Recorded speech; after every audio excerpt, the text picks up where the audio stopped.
একই দিনে দুইটা ফাংশন হয়, আমি তো পড়েছিলাম মহাবিপদে। কোনটাকে রেখে কোনটায় যাব। আসসালামু আলাইকুম ভিউয়ার্স, আমি নাজিবা রশিদ। সকাল সকাল ঘুম থেকে উঠে রেডি হয়ে পড়লাম বান্ধবীর বিয়েতে যাওয়ার জন্য। আসলে সেদিন আমার বান্ধবীর আগ্রহ ছিল, সাথে ছিল আমার তালতো ভাইয়ের গায়ে হলুদ। তো এখন দুইটাই কিন্তু খুবই ইম্পর্ট্যান্ট জায়গা, তাই আমার থেকে তো দুই জায়গায় যেতে হবে। বান্ধবীর আগ্রহ ছিল দিনের বেলা আর ভাইয়ার গায়ে হলুদ ছিল রাতের বেলা। তাই সকাল সকাল ঘুম থেকে উঠে বান্ধবীর বাসায় চলে গেলাম বান্ধবীর আগদতে অ্যাটেন্ড করার জন্য। সেখানে গিয়ে দেখি বান্ধবী রান্না বান্না করছে, নিজের বিয়েতে নিজে রান্না বান্না করছে আর কি। আমার বান্ধবী মাশাল্লাহ খুবই গুণী কিন্তু। তারপর সেখানে দেখছিলাম দুলার বাড়ি থেকে কিছু লোকজন চলে এসেছে কতগুলো ডালা নিয়ে। আগদতে যে ডালাগুলো সাধারণত দেওয়া হয় ওগুলো নিয়ে। তো আমরা ওগুলো দেখছিলাম আর ওদেরকে নাস্তা দেওয়া হচ্ছিল। এখানে কিন্তু বান্ধবী মিলেও সবাইকে নাস্তা দিয়ে দিচ্ছিল। ওদেরকেও নাস্তা দিয়ে দিছে, আমাদেরকেও নাস্তা দিয়ে দিছে। আমরা নাস্তা খাওয়ার পর চেক করছিলাম ডালার মধ্যে কী কী দিয়েছে।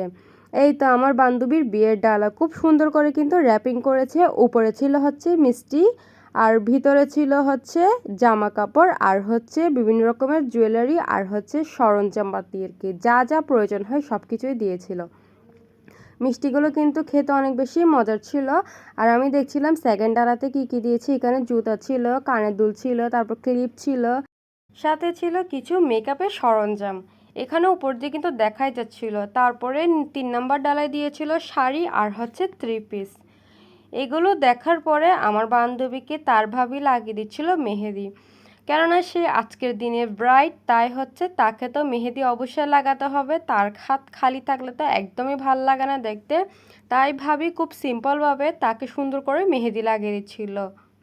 একদম সিম্পলভাবে লাগাচ্ছিল, কারণ তার বিয়েতে তার কিন্তু প্রচুর কাজ করতে হবে। কেননা সে এই বাড়ির একমাত্র মেয়ে, তাই তার বিয়েতে তারই অনেক কাজ করা লাগবে, তাই হচ্ছে কম করে মেহেদি দিচ্ছিল। আর আমি বসে বসে এদের মেহেদি দেওয়া দেখছিলাম আর কি। আমার তো আর খাই দিয়ে কোনো কাজ নাই। বান্ধবীর মেহেদি দেওয়ার পরে বান্ধবী বলল, আমি যেহেতু মেহেদি দিছি তুইও আমার সাথে মেহেদি দে।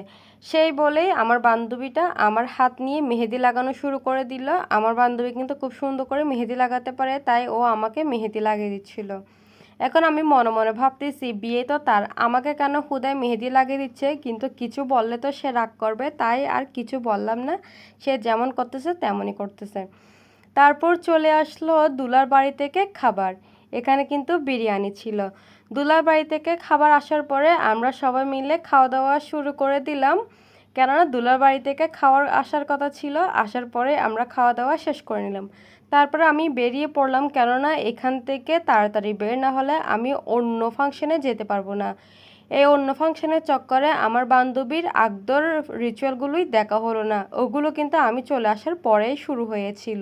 আল্লাহ হাফেজ।